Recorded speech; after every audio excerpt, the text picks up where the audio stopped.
So যেমনটা আপনাদেরকে এই সাইটটা থেকে দেখাচ্ছিলাম যে আপনারা একদম নাম্বার 5 থেকে আই থিঙ্ক আপনাদেরকে একটু স্ক্রল ডাউন করে দেখতে বলছিলাম কিভাবে আপনারা এই সেলকে কিভাবে বর্ডার দেন, কালারকে ফিল করে। লাইক একদিন ডিসকাশন করেছিলাম প্রিভিয়াসলি, একটু রিকল করি। ফরম্যাটিং বা সেল ফরম্যাটিং, যেটাই বলুন, ফরম্যাটিং বিষয়টা কি একটু বলেন তো কি একজন? ফরম্যাটিং বলতে মানে হচ্ছে আমার টেক্সট বা হচ্ছে আমি যে কোনো লেখাকে কিভাবে আমার ইচ্ছা মতো যে ধরনের আমি শেড দিতে চাই, যে কালার চেঞ্জ করতে চাই, বা আমি ফন্টটা কি কালার মানে কি রকম হবে, এই আমি আরেকটু আপনার সাথে যুক্ত করি। কি বলেছেন মানে চেহারাটাকে চেঞ্জ করা। লাইক এমন একটা এক্সাম্পল আপনাদেরকে বলেছিলাম যে এই আপনি আজকে একটা ড্রেস পরে আসছেন, আরেকদিন আরেকটা ড্রেস পরে আসছেন, আজকে একরকম মেকআপ করেছেন, আরেকদিন একরকম করেছেন। সো আপনার অ্যাপিয়ারেন্সটাকে চেঞ্জ করা, not the content, that is the formatting. তো মনে করেন যে cell, border and fill colour. সেলকে বর্ডার করবেন, বিভিন্ন রকম বর্ডার। সেলের বর্ডারগুলি কিরকম থাকে? বাইশ এরকম গ্রে কালারের সাদা মাটা টাইপ থাকে। এই বর্ডারগুলিকে আরেকটু সুন্দর বিভিন্ন রকম ভাবে বর্ডার করা যায়।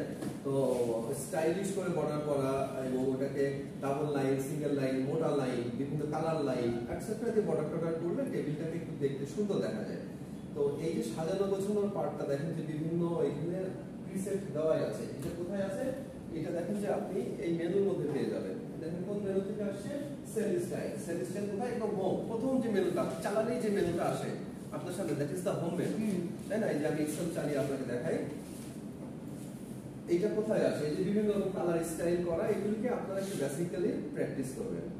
তাহলে এই যে চালালেই যে হোম সিলেক্ট হয়ে থাকে, দেখেন ফাইল থেকে শুরু করে প্রথম মেনু কিন্তু ফাইল, যেটাকে আমরা বলছিলাম ব্যাক স্টেজ ভিউ। বিকজ এই ফাইলে যদি আমরা ক্লিক করি, ফাইলে ক্লিক করলে দেখেন যে আলাদা অন্য একটা লুকস আসে। এখানে কিন্তু কাজ করার মতো না। এখানে দেখেন আরো কিছু মেনুস আছে যেগুলিকে দিয়ে কাস্টমাইজেশন করা যায়। লাইক সেভ অ্যাজ, বিভিন্ন টাইপের এটাকে সেভ করতে পারেন। এক্সেল ফাইলটাকে আপনি পিডিএফ এ, সিএসভি তে, আপনি হচ্ছে ব্রাউজারে যেমন এইচটিএমএল এইরকম টাইপের বিভিন্ন রকম সেভ করতে পারেন।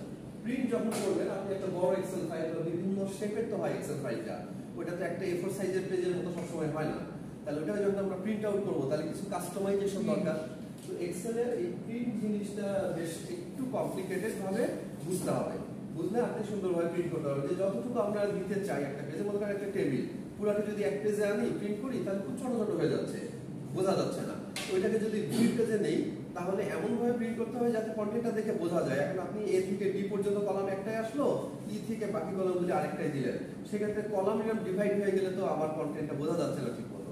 সেক্ষেত্রে আপনাকে কি করতে হবে? যে রো ডিভাইড করে দিতে হবে। আমি সবগুলি কলামই থাক, 1 থেকে 20 পর্যন্ত রো নেই, পেজটাকে পোর্ট্রেটের বদলে ল্যান্ডস্কেপ করে দিই, মানে চওড়া করে দিই। এইভাবে কিছু অপশন আছে, দেখলেই পারবেন। এইগুলিও ওই সাইটের মধ্যেই খুব সুন্দরভাবে দেওয়া আছে।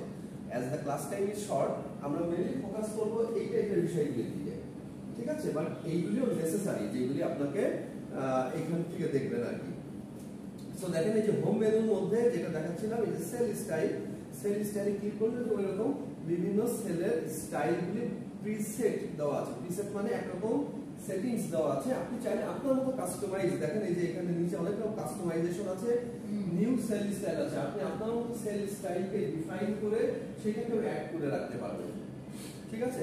সেল স্টাইল বলতে যে বললাম যে একটা সেলের মধ্যে ফন্টের কালার কি হবে, ফন্টের টাইপ কেমন হবে, এরিয়াল হবে না টাইমস নিউ রোমান হবে, এটসেট্রা হবে, ব্যাকগ্রাউন্ড কালার কেমন হবে, তার ডেপথ কতটা হবে, বর্ডারটা কেমন হবে, এই যে এরকম সাদা মাটা বর্ডার হবে নাকি সুন্দর করে অন্য কোনো বর্ডার হবে, এই টাইপের বিষয়গুলো এটসেট্রা এটসেট্রা। তো সেইগুলিকে আপনারা এরকম প্রিসেট করে রাখতে পারেন। তো এই যে সাইটটা আপনারা এইখান থেকে দেখবেন। আর এছাড়া আপনাদের সাথে আমি শেয়ার করেছিলাম একটা ফাইল,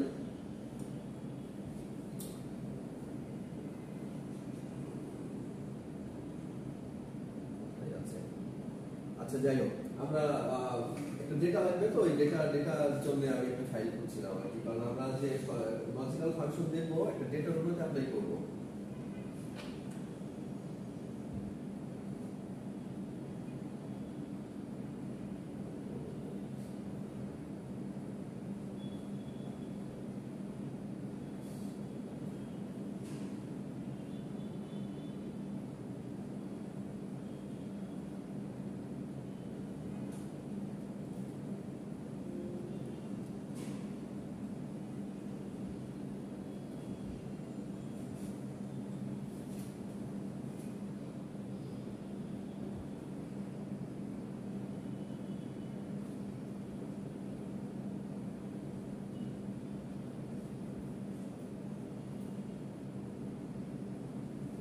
আচ্ছা যাই হোক, আমরা আসি এই যে লজিক্যাল ফাংশনগুলির মধ্যে আমরা প্রথমে গতদিনকে বলছিলাম যে ইফ মানে কি, যদি। তাহলে কন্ডিশনটা কি হয়, যদি এরকম হয় তাহলে এরকম করো, এরকম আউটপুট দাও। ঠিক আছে, যদি ক্লাসে আসো তাহলে 1 মার্ক বোনাস পাবে। ঠিক আছে, তাহলে ইফ একটা কন্ডিশন, ইফ যখন মাল্টিপল কন্ডিশন। ঠিক আছে, তাহলে এই ইফ এর সাথে আমরা কি করতে পারি, অ্যাড করতে পারি আমরা sum if, count if and average if. Same ভাবে এখানেও sum ifs and dot dot dot. ঠিক আছে, তাহলে শুধু ইফ আছে, শুধু ইফস আছে, প্লাস পাশাপাশি sum ifs, count ifs, average ifs. প্রত্যেকটা একটা एग्जांपल দেখলে বুঝতে পারবেন এই কন্ডিশনগুলোকে আমরা অ্যাপ্লাই করব। এছাড়াও আমাদের আরো লজিক্যাল কন্ডিশনের মধ্যে আছে এন্ড অর। কিছু আমরা এখান থেকে দেখি एग्जांपल।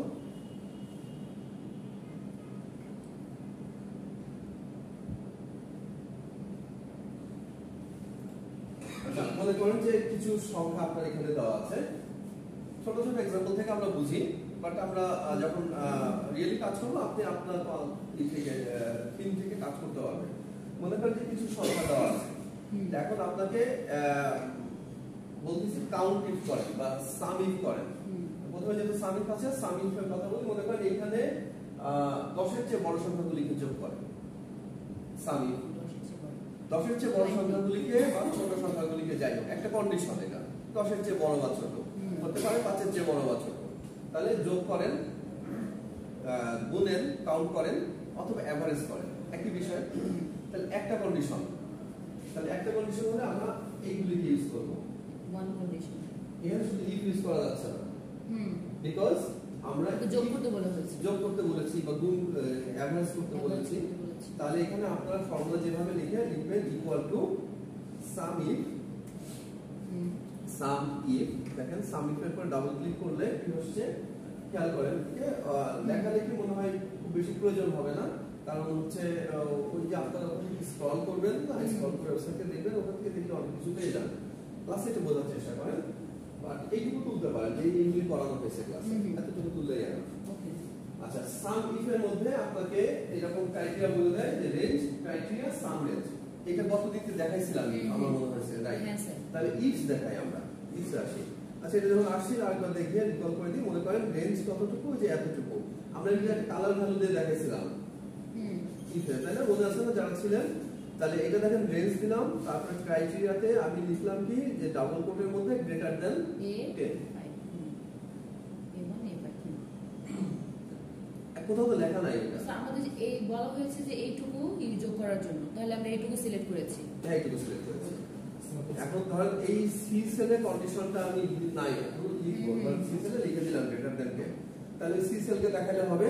আদারওয়াইজ আপনি ডাবল কোটের মধ্যে এরকম লিখবেন যে ডাবল কোটের মধ্যে গ্রেটার দ্যান 10, এটাও লিখতে পারেন এখানে সাম ইফ ব্র্যাকেটের মধ্যে। হ্যাঁ, সি1 এর বদলে ক্রাইটেরিয়াটার জায়গায়, ক্রাইটেরিয়াটা আপনাকে তো কন্ডিশনটা দিতে হবে। কন্ডিশনটার জায়গায় আপনি কন্ডিশনটা এইভাবেও ডাবল কোটের মধ্যে লিখে দিতে পারেন, অথবা আমরা একটা সেলকে সিলেক্ট করলাম যেখানে আমরা কন্ডিশন লিখিনি, পরে লিখে দিচ্ছি। তো ওই সেলকে দিলাম, এবার আপনি যদি এন্টার দেন তাহলে দেখেন রেজাল্ট আসছে 0। বাট এখন সি1 এর মধ্যে আপনি যদি লিখে দেন গ্রেটার দ্যান 10, তাহলে চলে আসছে। গ্রেটার দ্যান 10 লিখলে 20 আসছে। কেন? কারণ শুধু একটাই আছে 10 এর চেয়ে বড়। আপনি greater than or equal to 10 then, তাহলে রেজাল্ট হয়ে যাবে 30, কারণ তখন 10 কেও নিয়ে নিচ্ছে। যখন গ্রেটার দ্যান 10 লিখেছিলাম কন্ডিশনটা, এই কন্ডিশনটা দেখেন এই সেলের মধ্যে দেখার সুবিধাটা হচ্ছে আমাকে ফর্মুলাতে বারবার হাত দিতে হচ্ছে না। আপনাকে যদি এখন এই কন্ডিশনটা চেঞ্জ করে আমরা বলি যে না আমি এরকম নিব না, আমাকে গ্রেটার দ্যান 5 যেগুলো সেগুলির অ্যানসার দেন, সো জাস্ট ওইখানে আপনি 5 লিখে দিলে দেখেন পুরো ফর্মুলা ওইটা আপনাকে ই করে দিচ্ছে আর কি। ইভেন আপনারা এই ফর্মুলাটা যখন করবেন, এইটার মধ্যে একবারে A5 এর জায়গায় আমরা যদি A500 ও লিখে দেই, তাহলে দেখেন নিচে A1 থেকে শুরু করে নিচে 500 পর্যন্ত সিলেক্ট হয়ে গেছে। ঠিক আছে, এটা যদি আমরা এন্টার করে রাখি তাহলে দেখা যাচ্ছে ভবিষ্যতে মনে করেন আমি এখানে এর মধ্যে আমি একটা সংখ্যা লিখলাম 12 বা মনে করেন 13 লিখলাম, 13 কি হলে অ্যাড হয়ে 50 হয়ে যাবে রেজাল্ট, দেখেন রেজাল্ট 50 হয়ে গেছে। আমি এখানে যদি কোনো আরেকটা সংখ্যা যোগ করি মনে করেন 100, দেখেন তাহলে 150 হয়ে গেছে। তাহলে এটা হচ্ছে অটোমেশনের সুবিধা। এক্সেল যে একটা অটোমেটিক কাজ করব, এক্সেল কে দিয়ে যে করিয়ে নিব অটোমেটিক কাজ, তার সুবিধাটা হচ্ছে এটা যে আমরা ডিপেন্ড করে থাকবো না যে শুধু যেটুকু করেছি ওইটার মধ্যে, আমরা একটা রেঞ্জ দিয়ে দিচ্ছি। ইভেন রেঞ্জটা চাইলে আপনি এই পুরো অংশটা নিতে পারেন, মাল্টিপল কলামস নিতে পারেন। আচ্ছা, এটা গেল ইফ, সাম ইফ। এবার আসেন যে ইফসে, ইফসের ক্ষেত্রে আমরা কি হবে, একাধিক কন্ডিশন থাকতে পারে, তাই না? একাধিক কন্ডিশনের ক্ষেত্রে মনে করেন যে এই যে ডেটাটা দেখতে পাচ্ছেন,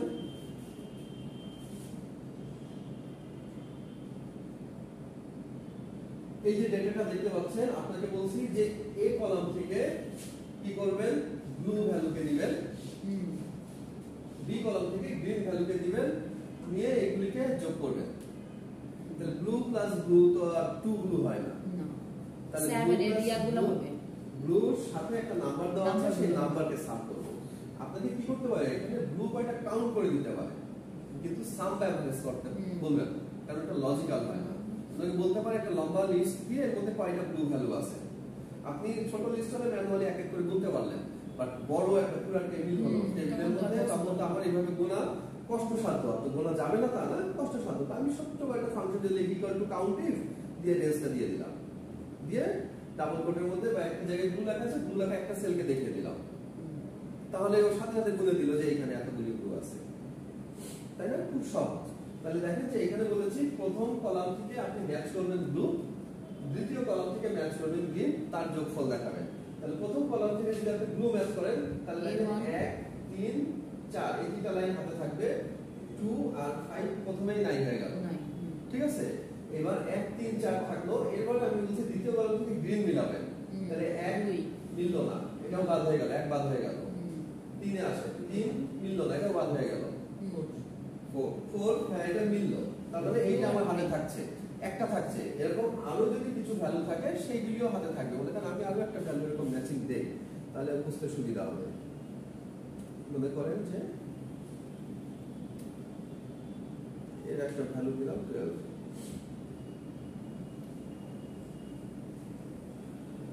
আচ্ছা তাহলে দেখেন যে এবার কি ছিল, 1 3 4 6 হাতে ছিল, তাই না? ফার্স্ট কলাম থেকে ব্লু নিব, তাহলে 1 3 4 6 হাতে ছিল। এবার দ্বিতীয় কলামের সাথে যখন মিলাতে আসছি তখন 1 বাদ হয়ে গেছে, তাহলে গ্রিন চাই আমি, গ্রিন নাই। 2 তো আমার আগেই বাদ হয়ে গেছিল, 3 হাতে ছিল, 3 এও গ্রিন নাই, তো এটাও বাদ হয়ে গেল। 4 আমার মেমোরিতে থাকলো 20, 5 তো আমার আগেই বাদ ছিল, 6 হ্যাঁ 6 ব্লু আর গ্রিন দিলে, তাহলে এটাও আমার ওই আগের 20 মেমোরিতে ছিল, তার সাথে যোগ হয়ে রেজাল্ট পাওয়া উচিত 32।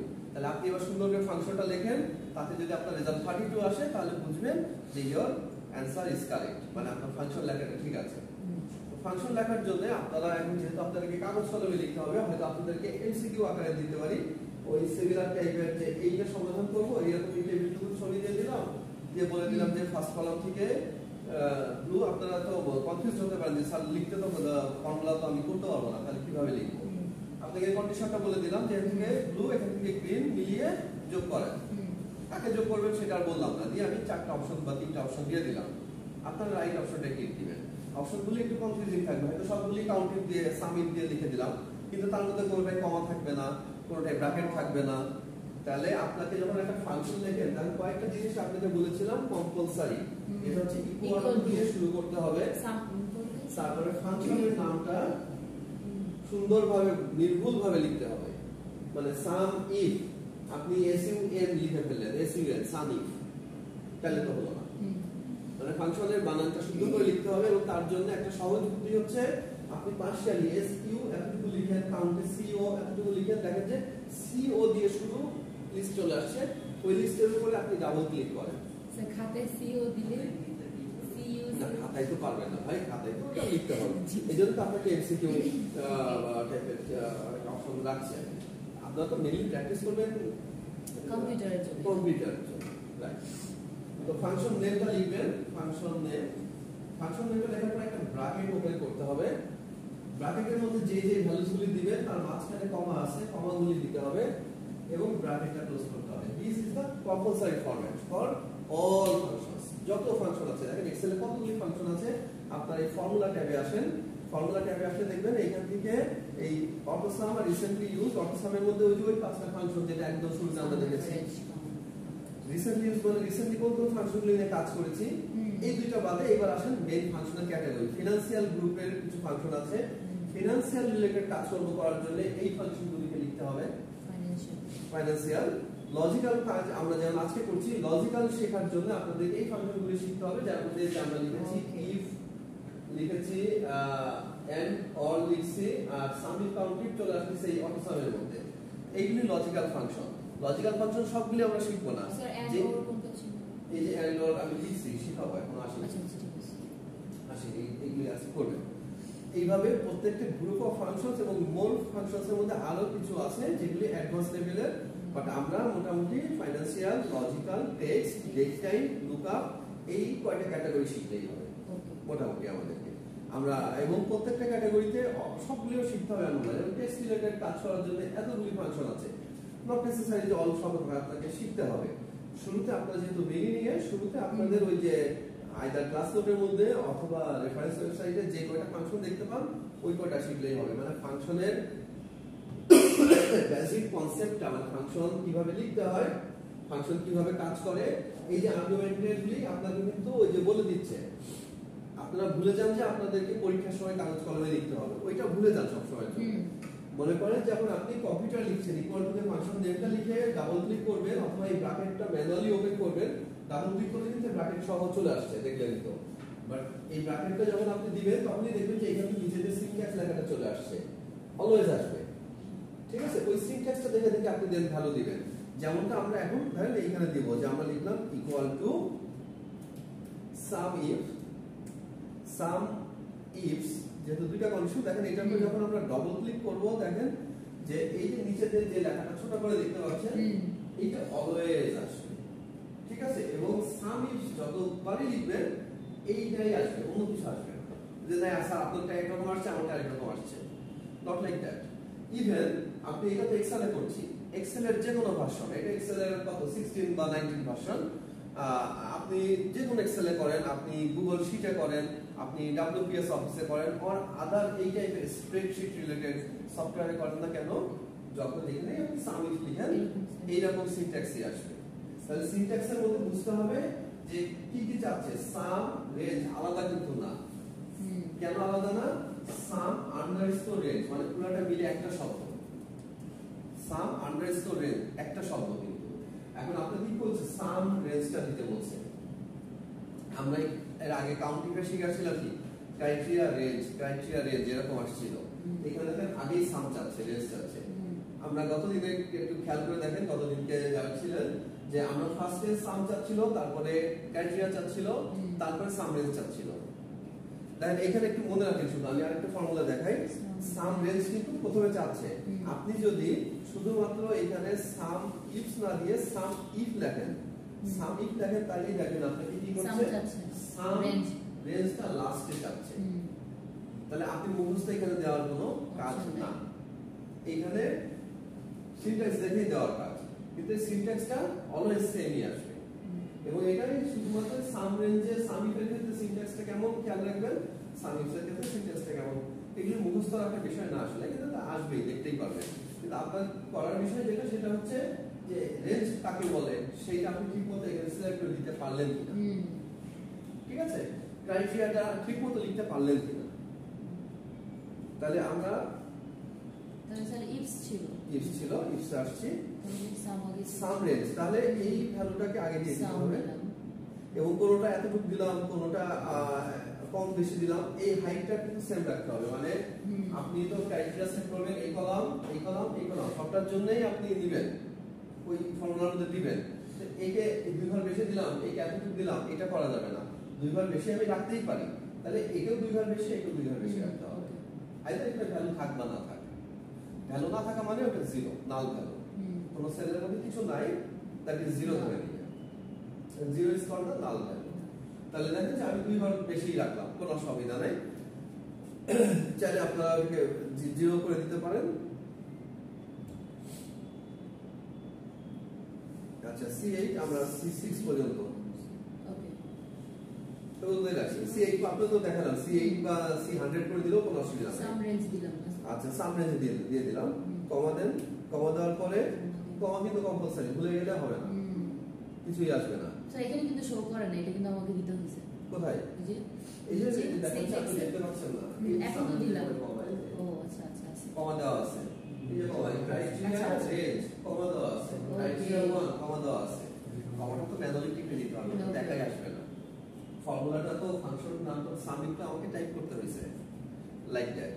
তো কমা দিলেন, কমা দেওয়ার পর এখন আপনার কাছে বোল্ড হয়ে গেছে ক্রাইটেরিয়া রেঞ্জ 1, পুরোটা মিলে কিন্তু একটা টার্ম। ক্রাইটেরিয়া একটা আলাদা, রেঞ্জ একটা আলাদা, এরকম না কিন্তু। কেন না? কারণ দেখেন criteria underscore range, underscore range মানে ওইটা একসাথে একটা ওয়ার্ড, একটা ক্লজ, একটা ওয়ার্ড ঠিক না একটা ক্লজ বোঝাচ্ছে। মানে আন্ডারস্কোর দেওয়া মানে পুরোটা একটা পার্ট, ঠিক আছে? 3-4টা ওয়ার্ডও আন্ডারস্কোর দিয়ে একসাথে থাকতে পারে, ওই পুরোটা একটা পার্ট। কারণ আপনি কমা পর্যন্ত, নেক্সট যেখানে কমা আছে সেই কমা পর্যন্ত পুরোটা একটা পার্ট। দেখেন এখানে বোল্ড হয়ে গেছে, তাই দেখেও বোঝা যাচ্ছে ক্রাইটেরিয়া রেঞ্জ 1। ক্রাইটেরিয়া রেঞ্জ 1 কেন? বিকজ আমাদের এখানে মাল্টিপল ক্রাইটেরিয়া সেট করা লাগতে পারে, অনেকগুলি ক্রাইটেরিয়া থাকতে পারে, এজন্য 1 2 3 4 করে আসছে। তাহলে ফার্স্ট ক্রাইটেরিয়া আপনি এ কেও ধরতে পারেন, বি কেও ধরতে পারেন, আপনি এদিক থেকে এদিকে আসতে পারেন, এদিক থেকে এদিকে যেতে পারেন, কোনো সমস্যা নাই, বাট প্রত্যেকটা ক্রাইটেরিয়া যেন ফুলফিল হয়। তাহলে ক্রাইটেরিয়া রেঞ্জ 1 এ আমরা দিয়ে দিলাম এই অংশটুকু, খুব সহজ। দেখেন তারপর কমা দিয়ে চারটা বোল্ড হয়ে গেছে ক্রাইটেরিয়া 1। তাহলে এই কলাম থেকে আমরা চাচ্ছিলাম ব্লু কে দিতে, তাহলে যে কোনো একটা ব্লু সিলেক্ট করে দিলাম, হয়ে গেল। কমা দিয়ে দেখেন এখন ক্রাইটেরিয়া রেঞ্জ 2 চাচ্ছে, তাহলে সেকেন্ড কলামকে সিলেক্ট করে দিলাম। কমা দিয়ে ক্রাইটেরিয়া 2 তে আমরা চাচ্ছিলাম কি জানো, গ্রিন, তাহলে যে কোনো একটা গ্রিন কে সিলেক্ট করে দেন। কমা যদি দেন ক্রাইটেরিয়া রেঞ্জ 3 আসবে, এভাবে চলতেই থাকবে। স্যার কালারগুলো কি আপনি চেঞ্জ করছেন নাকি না, অটো চেঞ্জ হবে, অটো চেঞ্জ হবে। এইখানকার যা কালার, এইখানকার বর্ডার কালার সেম, সেম ভালো বোঝা যাচ্ছে না, বাট আপনাদের যে ঠিক থাকে বুঝতে পারবেন। এই কালার, এই কালার, এই কালার, এখানে এই A1 থেকে A6 এর যে কালার, A1 থেকে A6 এর বর্ডারটা কালার তাই আছে, এটা অটোমেটিক হবে। আচ্ছা, তাহলে এইভাবে আপনি যত লাগে তত ক্রাইটেরিয়া দিতে পারবেন, বাট সেই ক্রাইটেরিয়া দেওয়ার রেঞ্জ কত দূর, ম্যাক্সিমাম কতগুলি ক্রাইটেরিয়া দিতে পারবেন সেটা জানা থাকা দরকার। স্যার 1 2 3 4 করে ক্রাইটেরিয়া দিতেই থাকলাম কত দূর দেওয়া যাবে। যেরকমটা এক্সেল এর মধ্যে কলামের একটা ম্যাক্সিমাম সংখ্যা তো আছে, ABCD করে জেড পর্যন্ত গেল, তারপরে ডাবল এ দিয়ে শুরু হয়ে ডাবল জেড পর্যন্ত চলে গেল, ট্রিপল এ দিয়ে শুরু হয়ে কত দূর যাবে, এভাবে ম্যাক্সিমাম রেঞ্জ কত? 10,000 প্লাস, এই পাশে 10,000, পাশে 10 লক্ষ, ঠিক আছে? ওই সাইডে হচ্ছে 2 টু দি পাওয়ার 14, মানে মনে করেন at least 10,000 এর উপরে, ঠিক আছে? আর এদিকে 10 লক্ষের উপরে, 10 লক্ষ 10,000, ঠিক আছে, উপরে আর কি মোটামুটি একটা ধারণা। আচ্ছা, আর এই যে ক্রাইটেরিয়া দিতে পারবেন ম্যাক্সিমাম 255টা, মানে আমরা দুইটা দিয়েছি এখন, এইভাবে দিতে দিতে আপনি 4টা-5টা দিলেই দেখবেন যে মাথাটা গুলায় যাচ্ছে। কারণ আপনাকে প্রবলেমটা বুঝে তো ওখান থেকে ক্রাইটেরিয়াটা বের করে আনতে হবে, আপনাকে গল্পের মধ্যে ক্রাইটেরিয়াটা লিখে দেওয়া হবে। রিয়েল টাইম প্রবলেম যখন হবে, যখন বাস্তবে প্রবলেম যখন সলভ করবেন, তখন আপনাকে এরকম সুন্দর পয়েন্ট করে দিবে না, কিন্তু আপনাকে একটা গল্প বলে দেওয়া হবে, সেই গল্প থেকে আপনাকে ক্রাইটেরিয়াগুলি বের করে এখানে লিখতে হবে। তাহলে সেরকম হলে দেখা যাচ্ছে যে 4-5টার বেশি ক্রাইটেরিয়া লিখতে গেলেই ওই প্যাচ লেগে যায়। But our maximum limit is we can use up to 255 conditions in a single function, যেখানে আমরা এখন আপাতত দুইটা ইউজ করেছি, ক্রাইটেরিয়া 1 ক্রাইটেরিয়া 2। আচ্ছা, তাহলে এই লাস্ট কমাটা লাগছে না, কারণ আমি আপনাদের দেখানোর জন্য দিয়েছিলাম। আমাদের একটা ব্র্যাকেট ওপেন হয়েছে, একটা ব্র্যাকেট ওপেন হলে বলেছিলাম যে এন্টার দিলে ওইটা অটোমেটিক ক্লোজ করে দেয়। তাহলে আপনি যদি একটা ব্র্যাকেট ওপেন হয়েছে, আমরা ব্র্যাকেটটা কষ্ট করে ক্লোজ করছি না, এন্টার দিয়ে দিলে দেখেন রেজাল্ট আসছে 32, রেজাল্ট আসছে 32। এটা আমরা কিভাবে তাহলে আমরা পেলাম? এই কলাম থেকে নিয়েছিলাম, এটা ফর্মুলাটাকে আবার দেখেন, এই কলাম থেকে নিয়েছিলাম রেড, সরি ব্লু, আর বি কলাম থেকে নিয়েছিলাম গ্রিন। এ কলাম থেকে ব্লু, বি কলাম থেকে গ্রিন, এরকম যতগুলির ভ্যালু ম্যাচিং হয় সেইগুলির যোগফল। Fine, any confusion? A column থেকে কনফিউশন থাকলে আবার বলবেন। আমার কোশ্চেন ছিল যে এ কলাম থেকে ব্লু ভ্যালু, বি কলাম থেকে গ্রিন ভ্যালু পেলে এইরকম সংখ্যাগুলিকে যোগ করে। তাহলে ব্লু গ্রিন তো যোগ করা যায় না, রিলেটেড সংখ্যা দেওয়া আছে, সংখ্যাগুলির যোগফল বের করেছি। তাহলে দেখেন এই কলাম থেকে ব্লু মেলে কয়টা? এই একটা ছিল, দুইটা, তিনটা, চারটা। এই চারটা কলাম থাকলো, 2 আর 5 প্রথমেই বাদ হয়ে গেল লাইন নাম্বার, কারণ এখানে ব্লু নাই 2 আর 5 এ।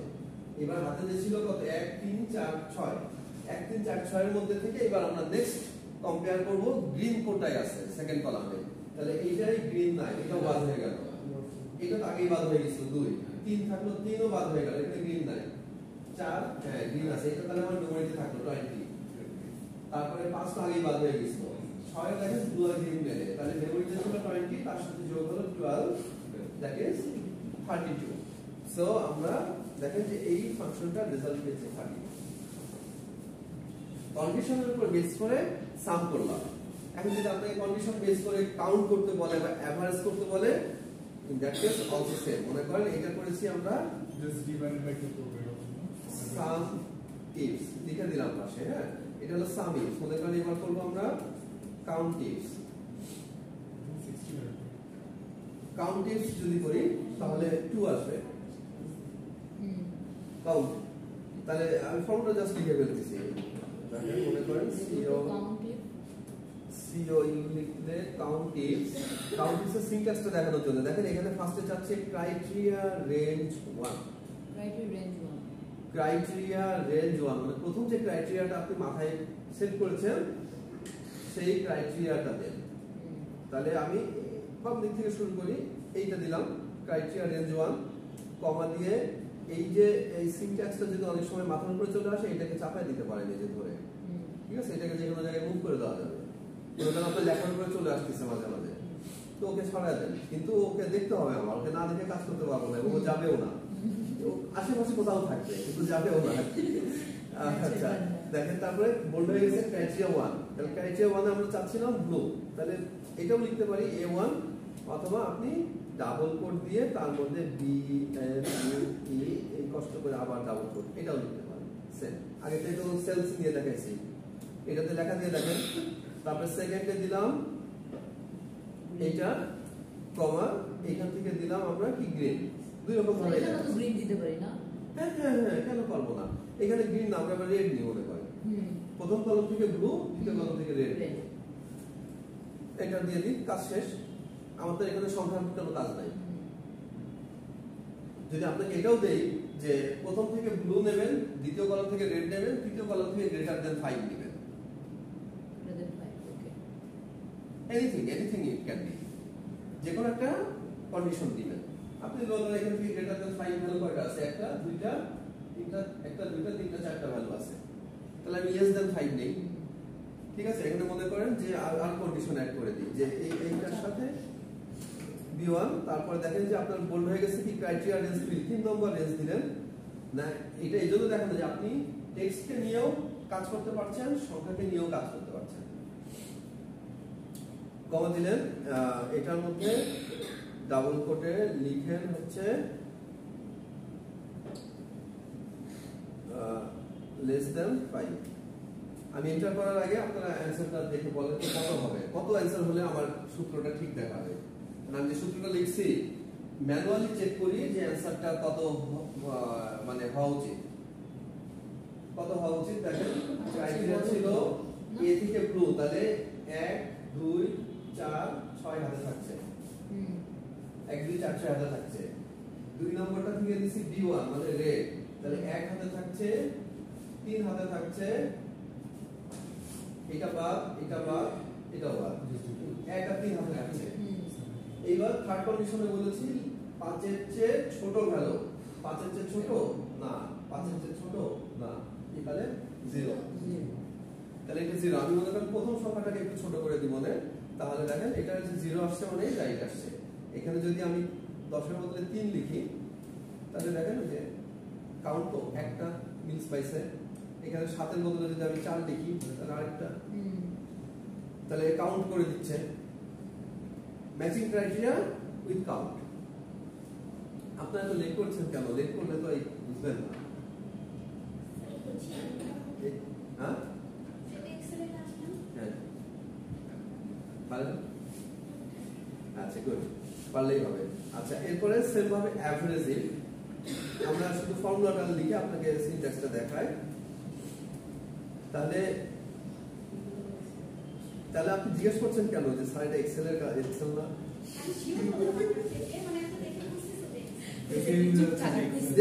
দেখে বোঝা যাচ্ছে উপরে দেখাই আছে মাইক্রোসফট এক্সেল, কিন্তু উপরে দেখাই আছে এক্সেল। ভাই যে কোনো একটা সফটওয়্যার চালান, মনে করেন ফটোশপ, আপনাকে যদি বোঝায় যে ভাই এটা ফটোশপ, হ্যাঁ এটা ফটোশপ, আপনি কি মানবেন? কারণ যে সফটওয়্যারই চালান না কেন, আপনি একদম উপরে এটাকে বলে টাইটেল বার, এই একদম উপরে লাইনটা খেয়াল করবেন, দেখেন যে লেখা আছে এক্সেল। তো ফটোশপ চালাবেন, এখানে লেখা থাকবে ফটোশপ। এভারেজ ইফস, এভারেজ ইফসের সিনট্যাক্সটা ওরকম, average range, criteria range. Average করবেন ফার্স্টে যে সংখ্যাগুলিকে দেখেন, এই যে রেঞ্জ এটাকে দিবেন, তারপরে ক্রাইটেরিয়া রেঞ্জ ওয়ানে চলে আসছে। দেখেন এভারেজ রেঞ্জ দেওয়ার পরে আবার সেকেন্ড আরেকটা রেঞ্জ চাচ্ছে, এই যে এই আরেকটা রেঞ্জ চাচ্ছে। এভারেজের ক্ষেত্রে তাহলে এরকম নাই যে গ্রেটার দ্যান 10, এরকম করতেও পারি আমরা যদি হচ্ছে গ্রেটার দ্যান 10 ভ্যালুগুলোকে এভারেজ করব, আসতে পারে না? এটা আপনারা প্র্যাকটিস করে দেখেন। আচ্ছা তাহলে এই লজিক গেল। এবার আসেন হচ্ছে সাম ইফ কাউন্ট ইফ বাদে আমরা লজিক্যাল ফাংশনে আসি। সেম না করি আর লজিক্যাল ফাংশন।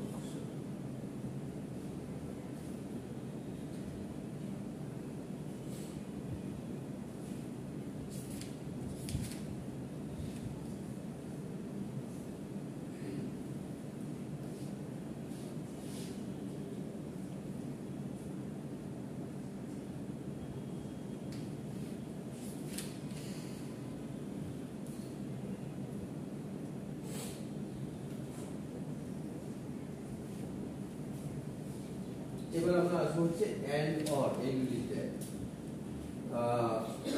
আমরা এই নিচের অংশটুকু দেখছি, তাহলে একটু মুছে দেই।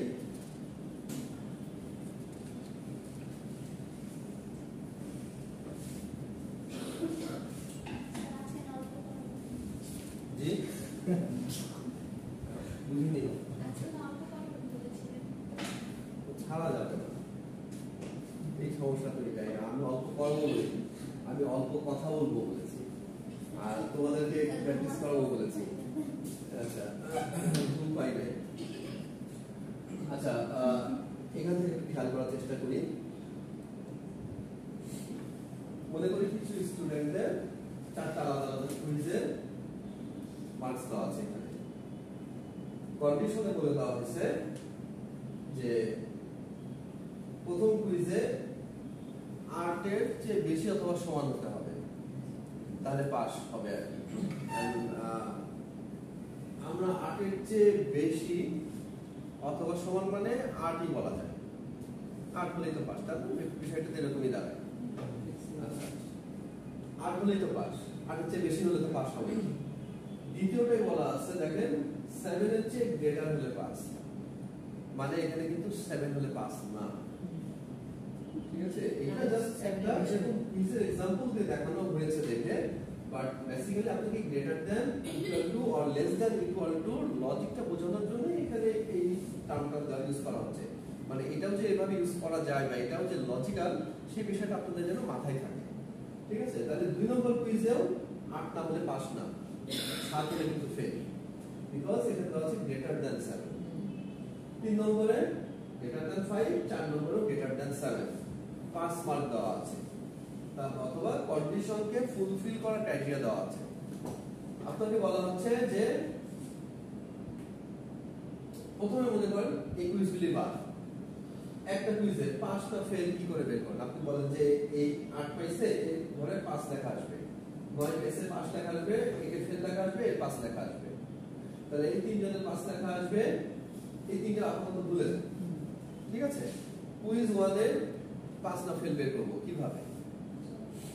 তাহলে আমরা লিখব হচ্ছে ফাংশন ইফ, এখানে না আছে সাম করা, না আছে কাউন্ট করা, না আছে এভারেজ করা, বাট কন্ডিশন তো আছে, তাই না?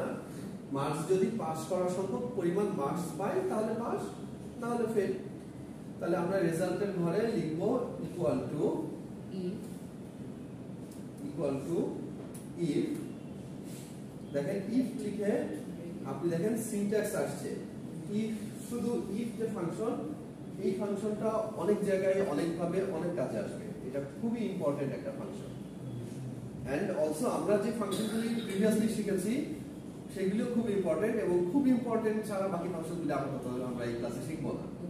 তার মানে এই ক্লাসে যে ফাংশনগুলি শিখবেন এইগুলি ধরেই নেবেন সবই খুব ইম্পর্টেন্ট, তার মধ্যে এইটা মনে করেন ভিভিআই, ভেরি ভেরি ইম্পর্টেন্ট। শুধু ইফ ফাংশন বা ইফ ফাংশন যেটা জেনে গেছিলাম, ইফ অথবা ইফ, তাহলে একটা কন্ডিশন যেহেতু দেওয়া আছে আপনি ইউজ করতে পারেন ইফ। সিনট্যাক্সটা হচ্ছে এরকম ইকুয়াল টু ইফ, দেন হচ্ছে লজিক বা লজিক্যাল টেস্ট যাই বলেন, তারপরে হচ্ছে ট্রু ভ্যালু, তারপর হচ্ছে ফলস ভ্যালু। মানে এই লজিকটা ট্রু হলে আপনি কি তার ফলাফল দিবেন, লজিকটা ফলস হলে কি ফলাফল দিবেন। ইন আওয়ার কেস যেটা দেখছেন এইখানে আপনার ফাংশনটা তাহলে কিভাবে লিখবেন, এটা হচ্ছে কমন সিনট্যাক্স ফর সবার জন্য, যেটা যে ওখানে আসছে সিনট্যাক্সটা কি সবার জন্য সব সময়। তাহলে ওইটাকে আমি সংক্ষেপে লিখেছি ইকুয়াল টু ইফ, তারপর লজিক্যাল টেস্ট দিবেন, এই লজিক্যাল টেস্টটা যদি ট্রু হয় তাহলে কি ভ্যালু লিখতে চান তাই দিবেন, লজিক্যাল টেস্টটা যদি ফলস হয় তাহলে কি ভ্যালু দিবেন তাই লিখবেন। তাহলে এইখানে আপনারা কি লিখবেন, আপনারা লিখবেন হচ্ছে ইকুয়াল টু ইফ মার্কসটা কি, প্রথম স্টুডেন্টকে পাস না ফেল আমি দেখব। এখানে আমার 100 স্টুডেন্ট আছে, আমি 100 স্টুডেন্টকে নিয়ে একবার আপনার কাজ করব না, প্রথম স্টুডেন্টটা পাস না ফেল সেটা দেখব। আপনি এখানে আসেন, এদিকে বসুন, প্রথম স্টুডেন্টটা পাস না ফেল সেটা দেখব, এরপরে ওই ফর্মুলাটাকে ড্র্যাগ করে দিব বাকি সবার জন্য ওই রুল, কারণ রুল তো সবার জন্য সেম, তাই না? ওই রুলটা সবার জন্য আমরা আপনার এবার ফর্মুলা ড্র্যাগটা শিখবেন আর কি। তাহলে প্রথম স্টুডেন্টের সেল নাম্বার কত, E30, তাহলে লিখবেন যে E30 যদি কি হয় গ্রেটার দ্যান 8 হয়, তাই তো? Greater than equal two greater than equal two 8 হয়, তাহলে আপনি ডাবল কোটের মধ্যে লিখবেন পাস, এই যে ট্রু ভ্যালু, আইদার ডাবল কোটের মধ্যে লিখবেন বড় হাত করে ফেল। আমি যেমন লিখবো সেরকম আসবে, ছোট হাতের পাস লিখলে ছোট হাতের পাস আসবে, বড় হাতের লিখলে বড় হাতের আসবে। এই যে যা লিখছি এইটাই ধরেন আমি এখন ফর্মুলা লিখবো, তাহলে আপনি খেয়াল করেন লিখতেছি ইকুয়াল টু ইফ, এই সেলটা মানে দেখেন যে E30 ক্লিক করলাম, আমি কিন্তু E30 ম্যানুয়ালি টাইপ করব না, ঠিক আছে? E30 ম্যানুয়ালি টাইপ করলেও কোনো অসুবিধা নাই, কিন্তু ভুল হয়ে যেতে পারে, ওই যে ই জায়গায় আপনি এফ লিখে ফেলতে পারেন। তো আমরা সবসময় এটা হচ্ছে গুড প্র্যাকটিস যে যে সেলটাকে নিয়ে কাজ করব ওই সেলটার উপর ক্লিক করব, একটা রেঞ্জ নিয়ে কাজ করব, রেঞ্জটাকে মাউস দিয়ে ক্লিক করে সিলেক্ট করব। তাহলে E30 এইটাকে যদি আমরা লিখি গ্রেটার দ্যান ইকুয়াল টু কত, 8, কন্ডিশন লেখা হয়ে গেল। প্রথম স্টুডেন্টটা পাঁচটা ফেল আমি বের করবো, আমার বাকি আরো কতজন আছে ওইখানে আমার এখন চিন্তা না, প্রথম জনটা চিন্তা করবো এবং দেখবো যে প্রথম জনটা মিলল কিনা, তারপরে এটা ড্র্যাগ করে দিলে সবারটা চলে আসবে। আচ্ছা এটা চলে গেল, তারপরে দেবেন কমা, তারপরে এখন বলবো হচ্ছে কি ভ্যালু ইফ ট্রু, পুরোটা কিন্তু একটা ক্লজ, এখন আন্ডারস্কোর দেওয়া আছে, ভ্যালু আন্ডারস্কোর পুরোটা একটা ক্লজ। তাহলে ভ্যালু ট্রু হলে মানে যে লিখছিলাম ট্রু হলে কি দিবেন, আপনি লিখতে চান পাস, আমি মনে করেন তাকে এরকম ডাবল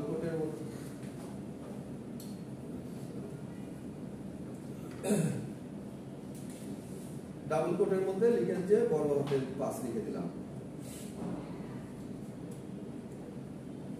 ঠিক আছে?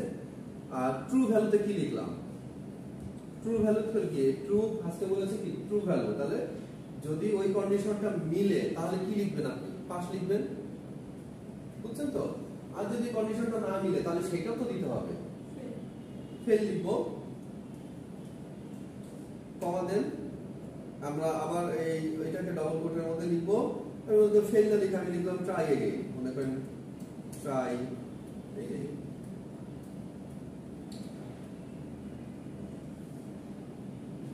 ব্র্যাকেট একটা ক্লোজ না করলেও হচ্ছে, সেন্টার দেন, পাঁচ লেখা আসছে তাই না? এবার আপনি এই পাঁচ লেখার উপরে কার্সর আনেন, এনে এই কর্নারে খেয়াল করেন, এখানে একটা ছোট্ট একটা বক্স দেখতে পাচ্ছেন, এই যে ছোট্ট একটা বক্স দেখতে পাচ্ছেন, এইটাকে বলা হয় ফিল হ্যান্ডেল। ফিল হ্যান্ডেল আপনাকে খুব কেয়ারফুলি মাউসের কার্সরটা এই যে কেমন আছে, মোটা একটা প্লাস সাইন আছে সাদা, এটাকে আস্তে করে এই ঠিক বক্সের উপরে আনতে হবে। ঠিক আছে, এটা খুব গুরুত্বপূর্ণ একটা কাজ।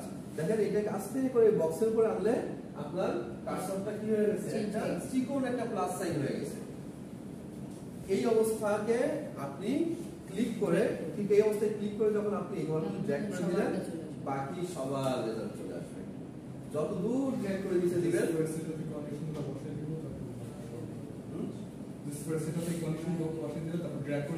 প্রবলেমটাই আপনি সলভ করবেন। যেহেতু সিমিলার প্রবলেম বাকি যদিও দ্বিতীয় স্টেপের জন্য ওই সেম কন্ডিশন, সো এটা করে দিলে সবগুলো চলে আসবে। যত দূর ড্র্যাগ করবে তত দূর চলে আসবে। ঠিক আছে? আচ্ছা দেখেন, তাহলে আমি এই একে যদি 8 না দিয়ে একে যদি আমি 7 করে দেই, তাহলে এই ট্রায়াঙ্গেল হয়ে গেল। তুমি চলে যাও, রিপিটেড এই কথা বলবা না, একবার তো বলছো। এরকম হলে ক্লাসে আসার দরকার নেই, তুমি বাসায় ঘুমায় থেকো। বসে আছো চুপচাপ, তারপরে তোমার হচ্ছে বারবার ছেড়ে দেয়। তুমি তো ঘুমাচ্ছিলে, আমি তাও দেখছি একটু আগে। তুমি চুপচাপ ঘুমায় থাকো না রে ভাই, বন্ধুদের কেন ডিস্টার্ব করো? ডিমোটিভেটেড হয় স্টুডেন্টরা। তুমি করছো না, তুমি চুপচাপ অন্য একজনের পিছনে মাথা দিয়ে ঘুমায় থাকো। প্রয়োজনে তুমি চলে যাও, আমি তোমাকে না করছি না, তোমার অ্যাটেন্ডেন্স রোল নাম্বার কাউকে বলে যাও, আমি অ্যাটেন্ডেন্স দিয়ে দিব। প্লিজ ডিস্টার্ব করবো না অন্যকে। আমি যদি মনোযোগ দিয়ে দেখি তো দেখি, মনোযোগ দিয়ে না দেখি তাহলে চুপ করে থাকি। চুপ করে যদি না থাকতে পারি তাহলে চুপ করে চলে যাই। ঠিক আছে? প্লিজ কাউকে ডিস্টার্ব না করি। দেখেন এই জিনিসগুলো ইম্পর্টেন্ট। আর আপনার চিন্তা হতে পারে স্যার আমি শিখবো না, তো না শিখলে তো আমি আপনাকে জোর করে শিখাবো না। আচ্ছা একটা কন্ডিশন লেখা দেখে আজকে শেষ করে দিব। তাহলে একটা কন্ডিশন গেল। এবার মনে করেন যে বাকিগুলিতেও আপনি সেম ভাবে করতে পারছেন একটা হলে। দেখুন আপনাকে যদি বলি যে কুইজ 1 কুইজ 2 দুইটাতেই পাস করলে পাস, অথবা কুইজ 1 কুইজ 2 একটাতে পাস করলেই হবে, পাস ধরে দেব। ক্রাইটেরিয়া তো পাসের ক্রাইটেরিয়া তো দেওয়াই আছে মনে করেন। তাহলে দুই রকম হতে পারে। এবার দুইটা কুইজ চিন্তা করেন, 3 4 আপাতত বাদ দেন, যে কোনো একটাই পাস করলেও পাস, আইদার 1 অর 2, অথবা দুইটাই পাস করলে পাস, না হলে পাস না। মানে এটাতেও পাস করতে হবে, ওটাতেও পাস করতে হবে। ইন দ্যাট কেস আমরা ইউজ করব এন্ড অথবা অর। যদি অনেকগুলি কেসের সবগুলিতেই ফুলফিল করতে হয় তাহলে ইউজ করব এন্ড। অনেকগুলির মধ্যে সবগুলিই হতে হবে তাহলে এন্ড। অনেকগুলির মধ্যে যে কোনো একটা হলেই হবে তাহলে অর। মাঝামাঝি অপশন করতে গেলে আমাকে এন্ড অর এর মিক্স করতে হবে। তাহলে এন্ড অর দিয়ে কি একটা লিখবো, টাইম তো কম, আমি আরেকটু কমপ্রেস করে সেই লাস্টেরটাকে লিখে দেখাই। আচ্ছা অথবা দেখাই আপনাদেরকে। মনে করেন এই পাশের এইখানে এটাকে মুছে দিই।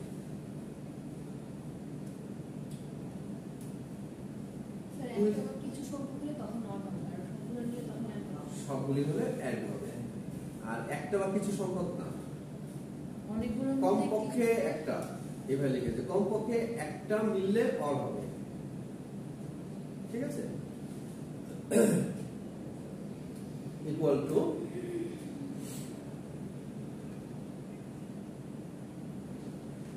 আমরা বলছিলাম এন্ড অর এর। তাহলে আমরা ইফ দিয়ে শুরু করব যদি এরকম হয়। এবার লজিক্যাল টেস্ট বলছে, লজিক্যাল টেস্টটার মধ্যে আমরা লিখব, যেহেতু প্রত্যেকটা ক্ষেত্রে দেখছেন ফাংশনের কিওয়ার্ডটা প্রথমে হয়, এত এন্ড এত, এরকম না, এন্ড ব্র্যাকেটের মধ্যে এত এত কমা দিলে। অথবা আপনাকে যদি শুধু এই এন্ড এর সিনট্যাক্সটা দেখেন, এন্ড একটা ফাংশন, আপনি যদি এন্ড লেখেন সিনট্যাক্সটা দেখেন, এন্ড সিনট্যাক্সটা হচ্ছে এরকম যে এন্ড দিয়ে শুরু করবে, তারপরে লজিক 1 লজিক 2 লজিক 3 কমা দিয়ে লিখে যাবে। এটা হচ্ছে এন্ড সিনট্যাক্স। সেম ভাবে অর এর সিনট্যাক্সটাও এরকম, equal to or logic 1 logic 2 logic 3 কমা দিয়ে লিখে যাবে। তাহলে এন্ড এর ক্ষেত্রে ব্যাপারটা হচ্ছে আপনাদের যতগুলি লজিক এন্ড এর মধ্যে দিবেন সবগুলি যদি মিলে তাহলে ট্রু দেখাবে, আর অর যখন লিখবেন যতগুলি লজিক দিবেন একটা মিললেই ট্রু দেখাবে, যদি একটাও না মিলে তাহলে তো ফলস আসবে। কিন্তু এন্ড এর ক্ষেত্রে আপনি তিনটা লজিক দিয়েছেন, দুইটা মিলছে, তিন নম্বরটা মিলে দিবা, ধরেন যে কোনো একটা মিলে নাই তাহলেই ফলস দেখাবে। ঠিক আছে? তাহলে এইরকম কেসটাকে আমরা যদি এখন ইফ এর সাথে অ্যাড করি, ইকুয়াল টু ইফ এর ব্র্যাকেট দিলেন, তারপরে লজিক্যাল টেস্ট লিখতে বলছে। লজিক্যাল টেস্টের মধ্যে আমি লিখলাম এন্ড দিয়ে এবারে দেখেন ওই যে সেলফ সিনট্যাক্সটা আসছে, লজিক 1 লজিক 2 লজিক 1 এ লিখলাম প্রথম স্টুডেন্টের কুইজ 1 এর মার্ক মানে E30, এইটা যদি গ্রেটার দেন ইকুয়াল 8 হয়, লজিক 1 গেল, কমা দেন, তারপরে সেম ভাবে কুইজ 2 এর মার্কসটা গ্রেটার দেন 7 হয়, এন্ড এর মধ্যে কন্ডিশন চলে গেল, এন্ড এর ব্র্যাকেটটাকে আমরা ক্লোজ করে দিই, এন্ড এর কাজ শেষ। লজিক লেখাই এন্ড এর কাজ ছিল, আর কোনো কাজ নাই লজিকের মধ্যে। এবার ইফে চলে আসছে আবার,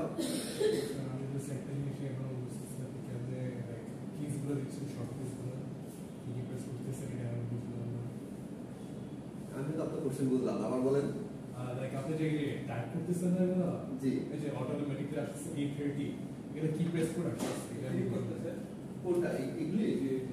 এইখানে হচ্ছে আমাদের সেলের নাম্বার। আপনি যখন একটা ফাংশন লিখে ব্র্যাকেটটা ওপেন করবেন তখন এটা চলে আসবে লেখা। এটার নাম হচ্ছে সিনট্যাক্স। যখনই আমরা এন্ড লিখে এন্ড এর ব্র্যাকেট ওপেন করব তখনই এন্ড এর সিনট্যাক্স চলে আসবে। এটা অটোমেটিক আসবে, জাস্ট ক্লিক করলে হয়ে যাবে। টাইপ হ্যাঁ, আপনি ব্র্যাকেটে টাইপ করলে করতেছেন এটাই হচ্ছে, হ্যাঁ কিবোর্ডে কি টাইপ করতেছেন এটাই বোর্ড পুরো লেখা আছে যে কি বসাতে হবে। হ্যাঁ, আর এখানে যে কি লিখতেছি E30 greater than equal two 8 কেন লিখলাম? লাইক কন্ট্রোল ভি তারপর এগুলো চাপ দিচ্ছেন না কন্ট্রোল ভি চাপ দিই না, আমি জাস্ট টাইপ করেছি, কন্ট্রোল ভি চাপ দেইনি। দেখেন এখানে E30 greater than equal two 8 এইটা আমি টাইপ করছি, E30 টাকে টাইপ করিনি, E30 একটা সেল E30 সেলের নাম্বারটা চলে আসছে। আচ্ছা, আপনি এখন এইটুকু যদি না বুঝেন তাহলে এটা কি, এটা আমি টাইপ করেছি, এটা কেন টাইপ করলাম? কন্ডিশন ছিল দাদা, কমা দিলে তারপর বাকিটা যে অংশটা বোল্ড হয়ে আছে এটা হচ্ছে কারেন্ট আস্কিং ভ্যালু, কারেন্ট আপনার কাছে এটা চাচ্ছে, এই অংশটুকু আমরা পার করে আসছি, মানে এতটুকু দিয়ে একটা কমা ছিল, কমাটা কম্পালসারি দিয়েছি, দেখেন কম্পালসারি ফরম্যাটে ওইদিকে লেখা আছে, ওইটা আমরা টাইপ করে দিব ম্যানুয়ালি, বাকি কন্ডিশনের মধ্যে যা লেখা এতটুকু লিখতে হবে। তাহলে দেখেন ট্রু ভ্যালুতে আমি লিখলাম 5, ট্রু ভ্যালুতে আবার ফেল লিখে দিলে হবে না। ট্রু ভ্যালুতে আপনি যদি এরকম কন্ডিশন এরকম হতে পারে যে 5 এর চেয়ে কম যারা তারা ফেল, তাহলে আপনি যদি 5 এর চেয়ে কম দিয়ে লেস দ্যান দিতেন তাহলে প্রথমে ফেল লিখতেন, তাহলে কিন্তু প্রথমে 5 লিখতে ভুল হয়ে যেত। আপনাকে যদি প্রশ্নটা এমন ভাবে কন্ডিশন দেয় যে 5 এর চেয়ে কম যারা তারা ফেল, ঠিক আছে, তাহলে কি আপনি প্রথমে 5 লিখতেন? আপনি কম্পেয়ার করতেন 5 এর চেয়ে কম কারা, 5 এর চেয়ে কম কারা, এটা যখন বের হতো তাদেরকে তো আপনি 5 লিখে দিতে পারতেন না, তাদেরকে ফেল লিখে দিতে হতো। তাহলে তখন প্রথমে ট্রু কন্ডিশনে ফেল লেখা আসতো। তাহলে আমরা কি বলছি? আমরা বলছি লজিক্যাল টেস্টটা যদি ফুলফিল করে তাহলে ট্রু ভ্যালু দিব। ট্রু ভ্যালু মানে কিন্তু 5 না, লজিক্যাল টেস্ট মানে কি, এই যে কন্ডিশনটা এইটা যদি সত্যি হয় তাহলে কি হবে? 5 এর চেয়ে কম পাইছি, এটা যদি সত্যি হয় তাহলে কি হবে? ফেল হবে, তাহলে ফেল লিখতাম। তখন কন্ডিশনটা যদি ফুলফিল করে তাহলে তার জন্য তাকে যে ভ্যালুটা দিতে চান সেটা দিবেন, বুঝেছেন? যদি ভার্সিটি আসি তাহলে একবার বোনাস পাবো, তাহলে সেরকম তাহলে ভার্সিটি আসার আগে কম্পেয়ার করলে আজকে আপনার প্রেজেন্ট আছেন কিনা দেখলাম, তাহলে আপনাকে বোনাস +1 দিলাম, আদারওয়াইজ 0 দিলাম। কন্ডিশন, আপনার কন্ডিশনটা যেরকম আছে ওইটা আগে বোঝার চেষ্টা করবেন যে what is the condition. then you plan a solution in your brain or in a sketch rough, then go for the Excel for beginning stage এটা করবেন। যখন আপনি একটু এক্সপার্ট হয়ে যাবেন তখন লজিকটা সবসময় নিজের ব্রেনে সলভ করতে হয়, যে কোনো লজিকটা নিজের ব্রেনে সলভ করবেন এন্ড দেন সেটাকে টাইপ করে রাখবেন।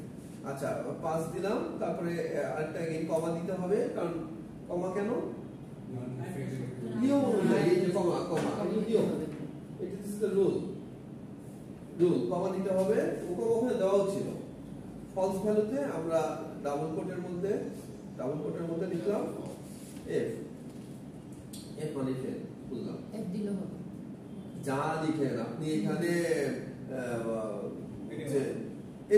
এনিথিং যা লিখবেন ডাবল কোটে যা লিখবেন ওইটাই অ্যাজ ইট ইজ দেখাবেন। এর ট্রু ফেল লাগা, তাহলে দেখেন তো কে পাস হবে আর কে ফেল হবে। এ কি হবে, এ যে স্টুডেন্টের নাম সে পাস হবে না ফেল হবে? কেন পাস? ফেল হবে। দেখেন এন্ড হইছে, এইটাও পাস করতে হবে, এটাও পাস করতে হবে, ওইটা পাস, এটা ফেল করছে, এটা পাস করতে হবে না, পাস করেছে, এটা ফেল করেছে, ও ফেল আসবে। এ পাস করেছে, এটা পাস, এটা ফেল পাস ফেল। তাহলে 7 থেকে বড় শুধু বি যে স্টুডেন্টটা সে পাস। তাহলে আমরা এটা যদি এন্টার করি তাহলে ফেল আসছে, আর ওই যেই মেসেজটা ছিল ওইটা কেন, ওইটাকে আমি লাস্টে ব্র্যাকেট ক্লোজ করে নিয়ে যাব। দেখেন দ্বিতীয় স্টুডেন্টকে শুধু পাস দেখাচ্ছে, বাকি তিনটে স্টুডেন্টকে ফেল দেখাচ্ছে। আমি যদি একে 7 এর জায়গায় 8 করে দেই তাহলে ও পাস হয়ে গেল। আবার এই পাস ছিল, একে 9 এর জায়গায় 7 করে দিই, ফেল হয়ে গেল। 7 এর জায়গায় একে 8 করে দিই, এটা পাস হয়ে গেল। অটোমেটিক ভ্যালু আপনি বসাবেন, অটোমেটিক হবে। আচ্ছা আজকে টাইম শেষ, এটার মধ্যে আরো আছে কুইজ 3 কুইজ 4 কে সাথে ইনক্লুড করে এই লজিক যতটুকু বুঝছেন এটাকে আরো এরকম করা যায়। মনে করেন 4টাকে নিয়ে কম্পেয়ার করা একটা আছে, দ্বিতীয় হচ্ছে এই দুইটা একটা গ্রুপ করব, পরের দিন যেটা দেখব হবে এই দুইটা একটা গ্রুপ, এই দুইটা একটা গ্রুপ, মানে কুইজ 1 আর 2 থেকে একটা গ্রুপ একটা পাস করতেই হবে, কুইজ 3 4 থেকে একটা পাস করতেই হবে, এবং দুই গ্রুপেই পাস হইতে হবে, তাহলে পাস হবে, না হলে ফেল হবে। বুঝছেন লজিকটা? তাহলে এই এরকম একটা লজিকে আপনারা এটা একটা ছবি তুলে দেন, দেখি এটা করে করতে পারেন কিনা নিজেরা।